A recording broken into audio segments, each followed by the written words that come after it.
사랑하는 영신가족 여러분, 지난 주간 수요일이 어린이날이었지요. 그리고 어제는 또 어버이날이기도 했습니다. 우리 한 주간 동안 우리 자녀들은 더욱더 효도하셨던 한 주간이었기를 바랍니다. 그리고 부모님들께서는 또 자녀들을 더욱더 사랑했던 그런 한 주간이었기를 주님의 이름으로 기원합니다.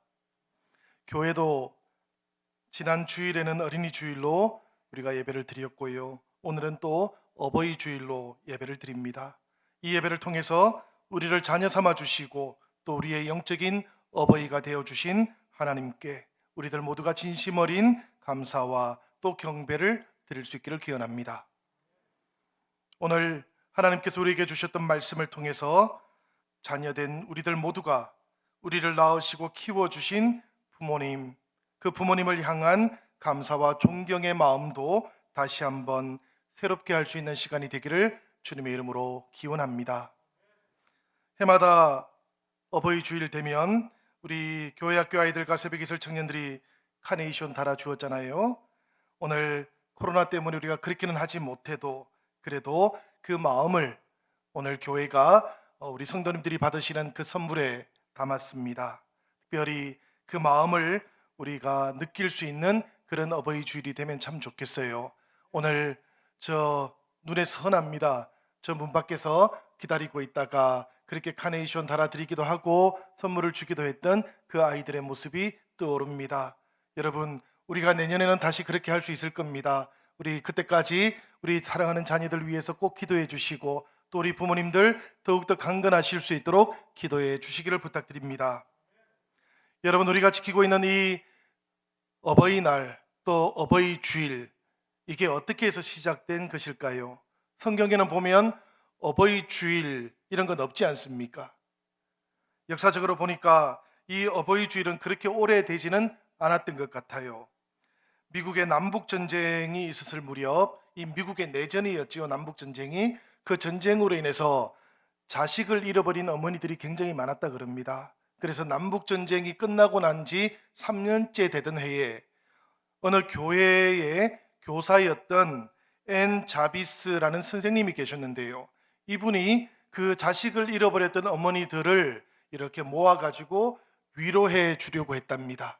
그래서 어머니들을 위한 우정의 날이라는 이름으로 그렇게 행사를 시작하게 되었는데요. 이분의 딸이었던 에나 자비스라는 분이 어머니를 기억하는 날, 자신의 어머니가 돌아가신 그때에 어머니를 기억하는 날이라는 이름으로 이 일을 계속 이어가게 되었다 그럽니다. 그것이 점점 더 교회와 또 미국 사회로 확대되어서 마침내 1914년 윌슨 대통령이 5월의 둘째 주일을 어머니 주일로 그렇게 지정하게 되었다 그래요. 지금은 전 세계 170여 개의 나라가 5월 8일을 어버이날로 지키거나 혹은 다른 날 이 어버이날로 지켜오고 있다 그래요. 우리나라 역사를 보면 1930년경에 구세군에서 처음으로 어머니 주일을 지켰다 그럽니다. 그러다가 1956년도에 우리나라도 전쟁이 끝났지 않습니까? 전쟁이 끝나고 3년 후에 이 어머니 날이 제정이 되었고요. 그리고 1973년도에는 이름이 바뀌었습니다. 왜 어머니만?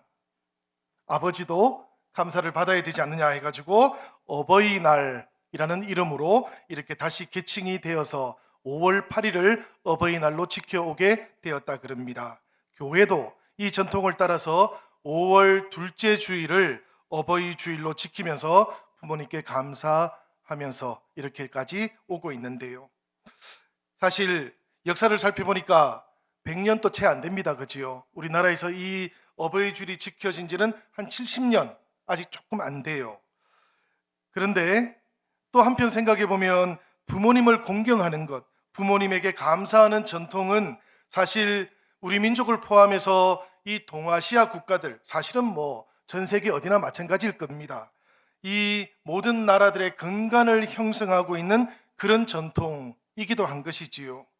여러분, 제가 글자를 두 글자 보여드릴 겁니다. 화면을 통해서 여러분 글자를 한번 보시길 바래요. 여러분들 보시기에 왼쪽에 있는 것이 친자고요, 오른쪽에 있는 것이 효자입니다. 저 친자는 친할 친자이기도 하고 또 동시에 어버이 친자이기도 해요. 그리고 오른쪽에 있는 글자들은 효자입니다. 그죠? 효도할 효자인데요. 이 글자들에는 유래가 있다 그럽니다. 옛날에 우리가 살아갈 때 동네들마다 장이 섰지 않습니까? 장이 서면 아들이 나무찜을 해가지고 장터에 팔러 갔는데요.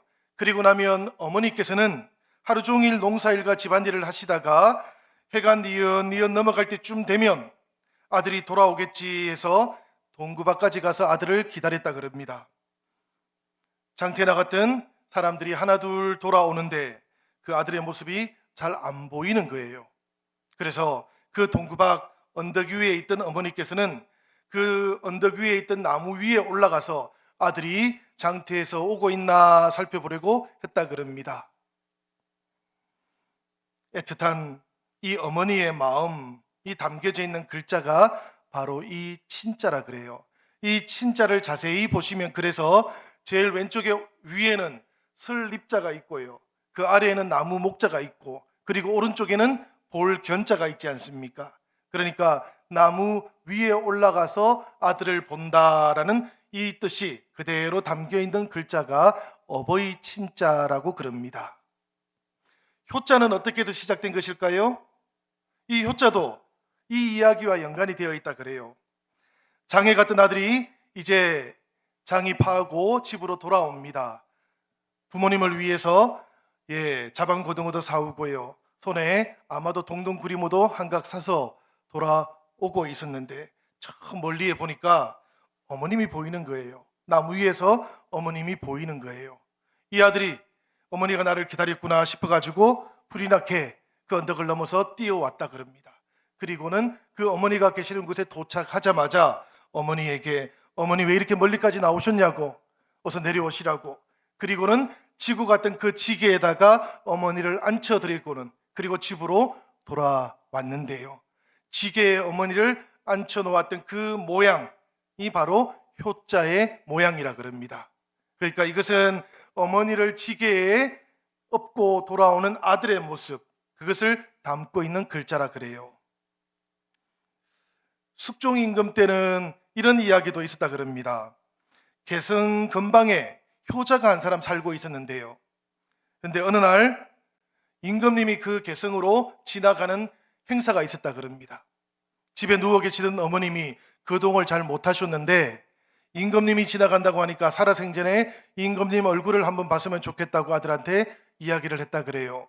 그러자 그 아들이 그 어머니를 지게에 모시고는 나가서 임금님을 만나게 해주었다는 거죠. 멀리서나마 보게 해주었는데 그 모습을 보고 있던 숙종임금이 저게 뭐냐 해가 잠깐 행차를 멈추어라 그리고는 내려왔다 그럽니다.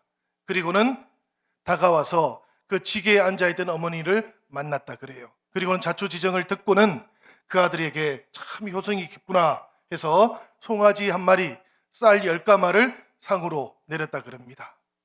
그런데 이 효성스러운 아들이 살고 있던 동네 건너편에 꼭 이런 사람이 살아요. 누가 살았는가 하면 불효자가 살고 있었습니다. 이 불효자가 그 소식을 들은 것이지요. 자기도 송아지 한 마리 쌀 10가마니 받고 싶은 겁니다. 그래서 숙종임금이 다시 개성을 찾아올 때만 기다리고 있다가 마침내 숙종임금이 개성에 오게 되었어요. 그러자 이 아들이 어떻게 했는가 하면 병석에 누워 계시는 어머니 그 지게에 메고는 그 길에 나갔던 거예요. 숙종임금이 지나가다가 보니까 지난번에 봤던 풍경하고 비슷한 풍경이 또 보이는 겁니다. 그래서 행차를 멈춰라 하고는 또 내렸어요. 그런데 이번에는 불효자가 다가오기도 전에 그 고을너님이 찾아와가지고는 전하, 저 사람은 우리 동네 이름난 불효자입니다. 숙종임금이 어떻게 했겠습니까, 여러분? 이게 놀라운 거예요. 숙종임금이 그래도 그 불효자에게 다가가서는 말하기를 이 사람에게도 송아지 한 마리하고 쌀을 10가마 주어라 그렇게 이야기했답니다. 숙종실록에 전해지기로는 효도는 흉내내기도 어려운 것이다. 그러니 이 사람이 상을 받아도 된다. 그렇게 전했답니다. 이 이야기가 온 나라에 다 퍼졌겠지요. 사람들이 어떤 생각을 했겠습니까? 아, 임금님이 효도는 흉내만 내어도 그게 어려운 거라고 그렇게 이야기해 주니까 우리가 정말 어려운 거지만 이 효도를 해야 되는 거구나, 그렇게 해서 다들 노력을 했다 그럽니다. 여러분들, 흉내라도 내는 것, 흉내를 내는 것도 어려운 것, 이게 효도라는 것을 기억하면 좋겠어요. 우리나라의 옛 전통에 보면 여러분, 부모님께서 돌아가시면 우리는 3년 상을 했지 않습니까? 그 3년 상을 했던 이유가 있다 그래요. 그 당시에는 자녀가 태어나서 자기 손으로 숟가락을 들고 밥을 먹기까지 3년이 걸렸다고 생각했답니다. 그래서 아무것도 할 수 없는 어린 아기가 전적으로 부모님 손에 의존해서 살아갔던 것처럼 부모님께서 떠나가시고 나면 그 떠나가시는 그 길을 함께 자식이 3년 동안 함께 동행하겠다라는 그런 마음을 담아가지고 3년 상을 치루었다 그래요. 제가 이런 이야기를 길게 해드리는 이유가 뭔가 하면, 예부터 우리가 이렇게 살아온 민족이었기 때문에 이런 말씀을 드리는 겁니다. 비록 지금 세태가 많이 달라졌다 그러고요, 삶을 살아가는 방식들도 많이 달라졌다 그러고, 가족의 형태도 옛날에 대가족에서 이제는 핵가족, 1인 가족 이렇게 너무나 많이 달라지기는 했지만, 그럼에도 불구하고 여전히 우리 민족의 근간을 이루는 삶의 방식이 바로 이런 부모님과 자식 간의 관계였다라는 그 이야기를 드리고 싶기 때문입니다. 제가 지난주 어린이 주일을 맞이하면서 이런 말씀을 여러분들에게 드렸습니다. 우리 영신교회에 속해 있는 모든 아이들은 우리 영신 공동체 모두의 자녀로 그렇게 돌봄을 받고 자라가면 참 좋겠습니다. 그때 여러분들께서 아멘 해주셨습니다. 마찬가지예요. 저는 우리 영신교회에 속해 있는 모든 어르신들도 우리 영신 가족 공동체 모두의 부모님으로 그렇게 존중받으실 수 있으면 참 좋겠습니다.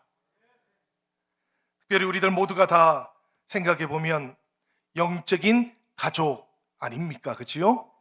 이 영적인 가족이라는 말은 육신의 가족보다 조금 못한 의미를 가지고 있는 게 아니에요.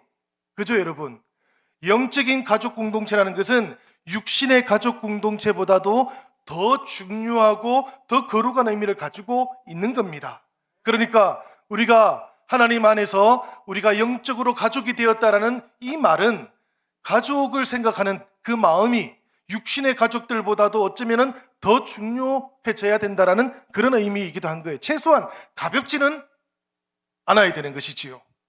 그래서 우리 영신교회에 속해 있는 모든 부모님의 연배가 되시는 어르신들께서는 이 영신교회 자녀들의 연배가 되시는 모든 우리 젊은이들, 어린아이들, 청년들, 장년들로부터 그렇게 부모님으로 공경을 받으시고 존중을 받으면서 그렇게 아름다운 교회를 이루어갈 수 있기를 주님의 이름으로 부탁을 드립니다.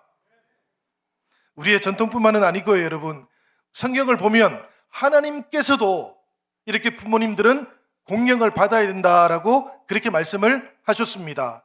오늘 우리가 봉독했던 이 에베소서 6장 1절에서 3절까지의 말씀을 보면 하나님께서 교회를 향해서 그리고 성도들을 향해서 이렇게 말씀을 하셨던 것인데요. 우리 같이 한번 읽어봅시다. 1절부터 3절까지의 말씀 다 같이 읽겠습니다.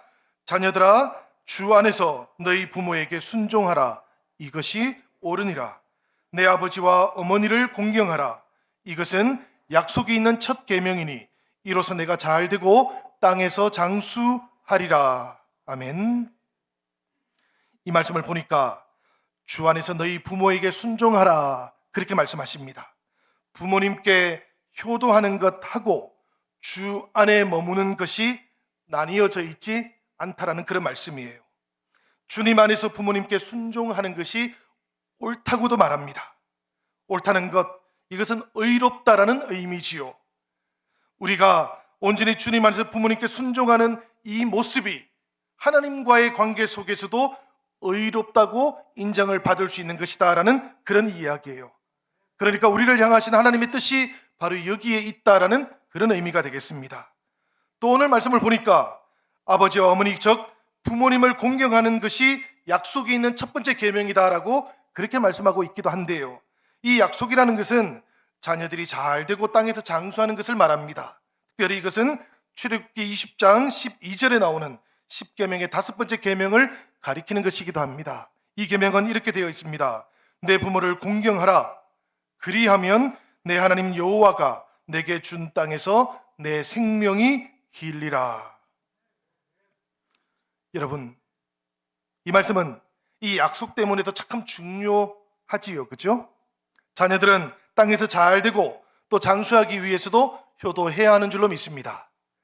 그러나 여러분, 우리가 이건 못지않게 눈여겨보아야 하는 것이 한 가지가 더 있습니다. 그게 뭔가 하면 성경은 우리에게, 하나님께서는 우리에게 부모님을 공경하는 것하고 하나님을 향한 신앙이 분리되어 있지 않고 맞닿아 있다라고 분명히 알려주고 있다는 겁니다. 우리 예수님께서도 마태복음 15장에서 바리새인들을 가르치실 때에 이런 말씀을 하신 적이 있으세요. 당시의 사람들은 물질이 있음에도 불구하고 부모님 공양하는 것을 피하기 위해서 묘하게 하나님을 이용했던 그런 관행들이 있었습니다. 그걸 뭐라고 불렀던가 하면 고르반 제도라는 것이었어요. 이 고르반이라는 것은 본래는 대단히 좋은 것이었습니다. 내가 가지고 있는 것들 중에서 일부를 구별해가지고 하나님께 드리고자 했던 마음을 가리키는 것이었어요. 그런데 그 당시 예수님 당시에는 사람들이 이 제도를 어떻게 이용했는가 하면 물질을 가지고 있으면서도 부모님을 공양하지 않으려는 이유로 이 고르반을 이용했던 거예요. 사람들이 너는 왜 부모님을 공경하지 않냐고, 공양하지 않냐고, 조건이 되고 자격도 되고 그리고 물질도 충분히 있는데 넌 왜 그 계명을 지키지 않냐고 이렇게 비판을 할 때에 사람들이 주로 뭐라고 변명을 했는가 하면 그건 내가 부모님을 이해하고 싶지만 이미 하나님께 구별해 놓은 거야 라고 이렇게 변명을 했다라는 것이지요.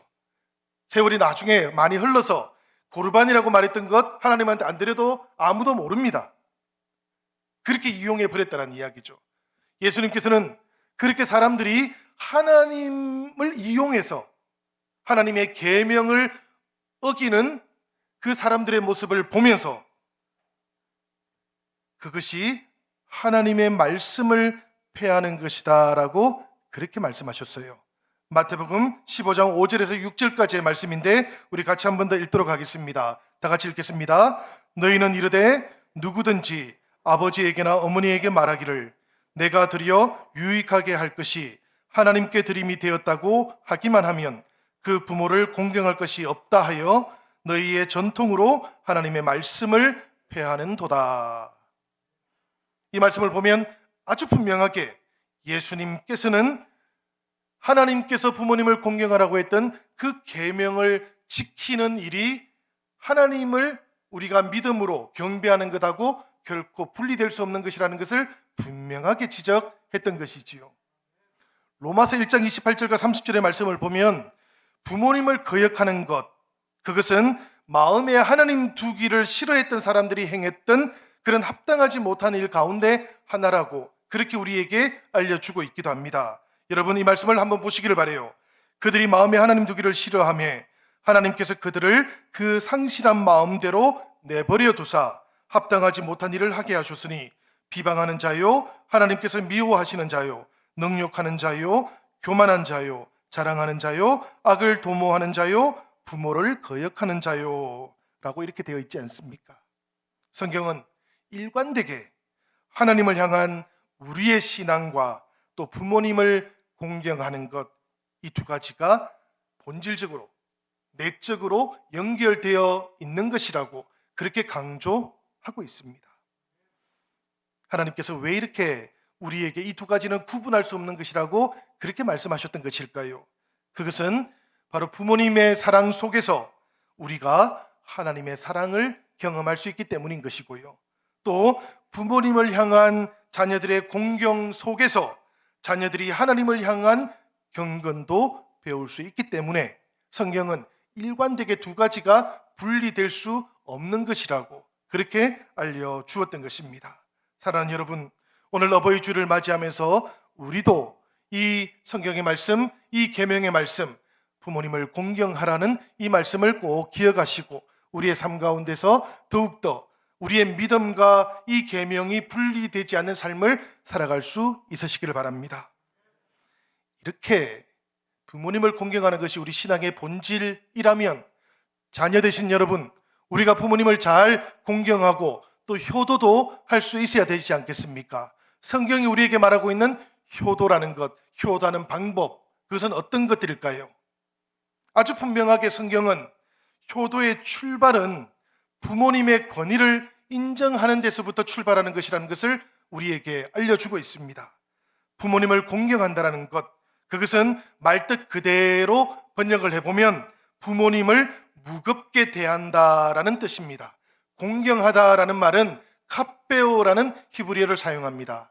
이 말은 본래 무거운이라는 뜻을 가지고 있는 형용사 카베오가 동사로 억지로 변형된 거예요.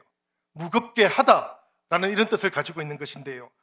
부모님을 공경하라는 말은 부모님의 그 일생을 무겁게 대하라, 받아들이라라는 그런 뜻입니다. 그러니까 자녀된 우리들이 부모님에게 대해서 절대로 하면 안 되는 말이 있는 거예요.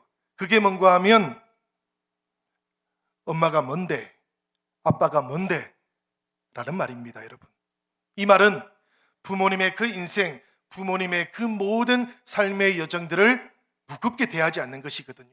가볍게 대하는 것이기 때문에 그렇습니다.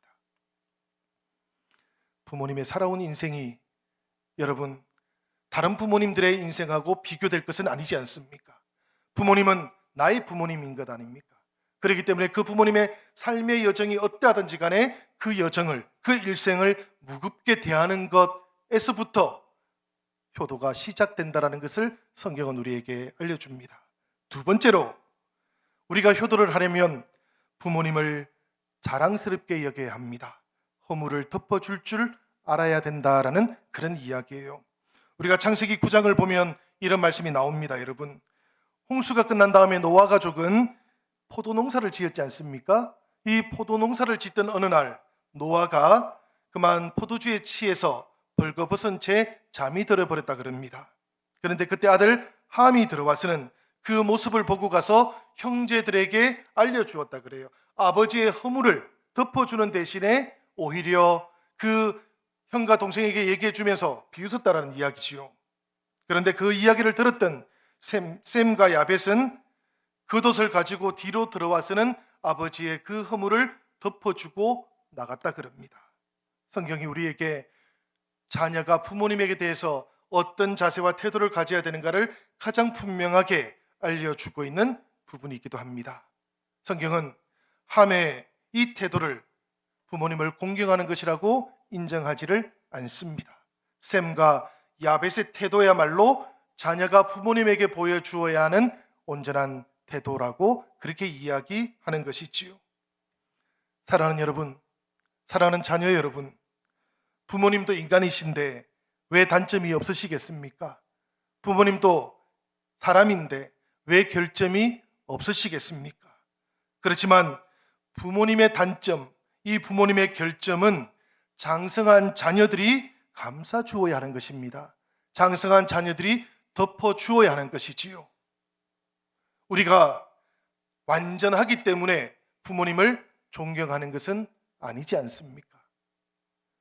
링컨이 대통령에 당선되었을 때에 상원 의원들이 링컨을 비웃었다 그래요.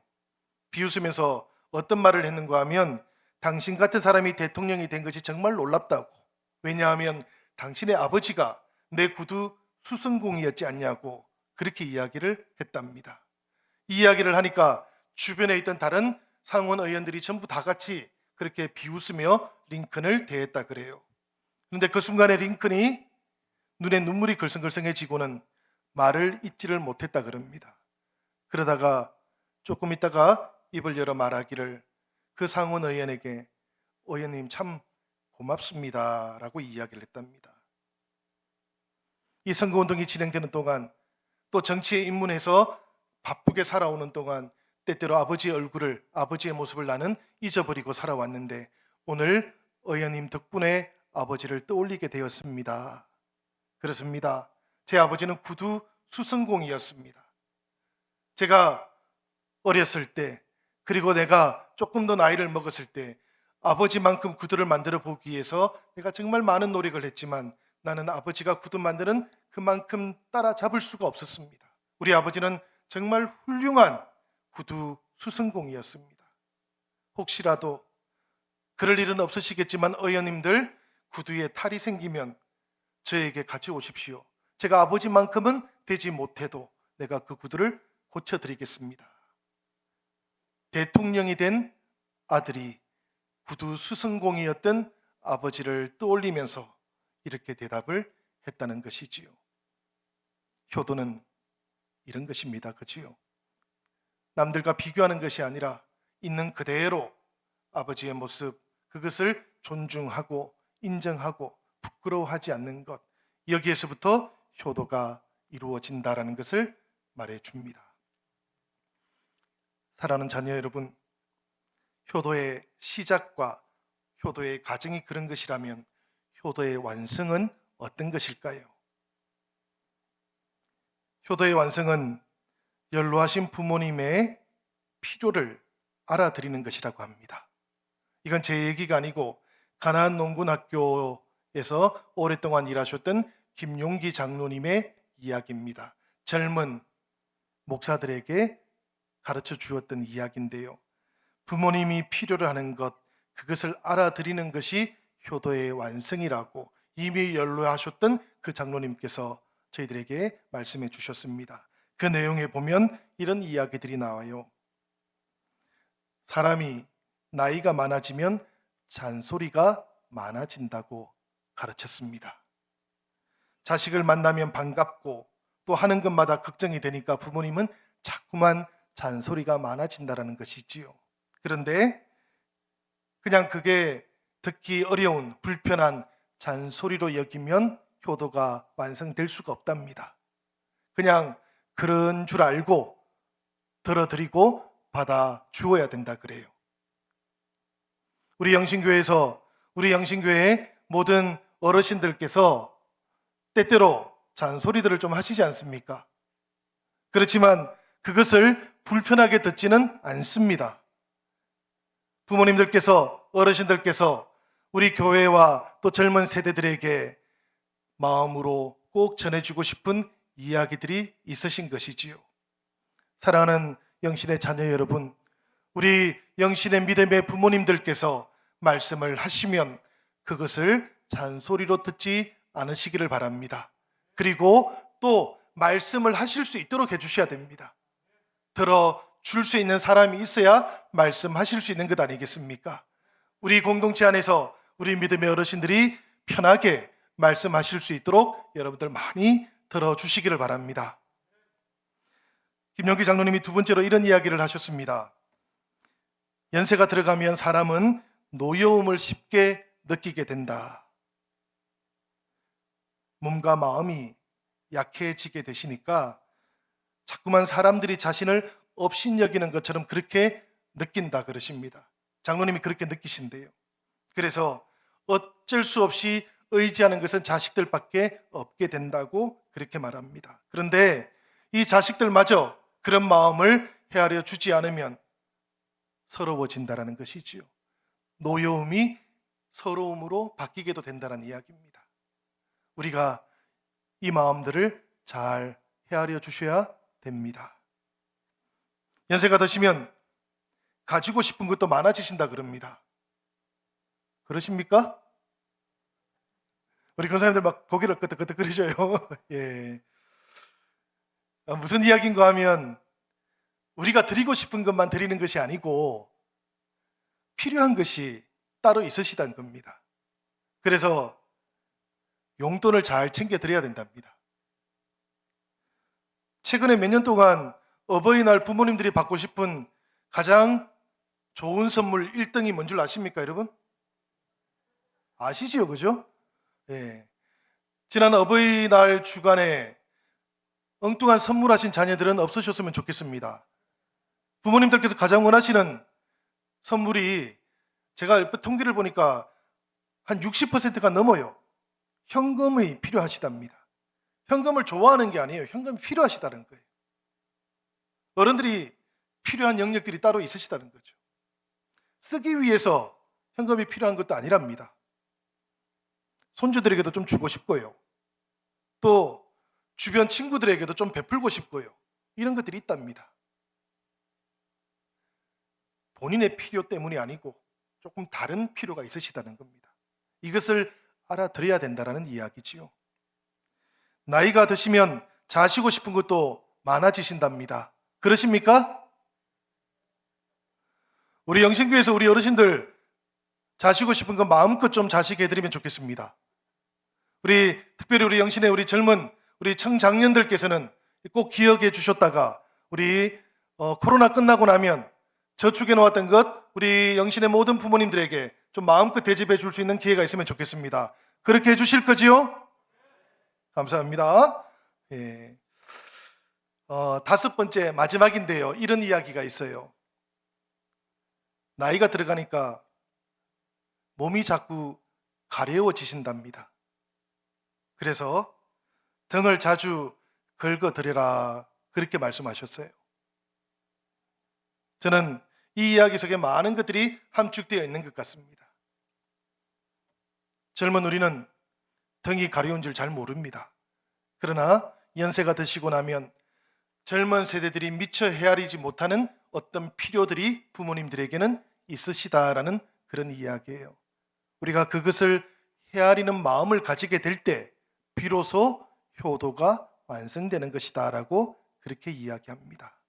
우리 사랑하는 영신교회 모든 자녀들은 또 사랑하는 우리 영신교회 모든 부모님들께서는 이렇게 효도하시고 이런 효도를 받으실 수 있기를 바랍니다.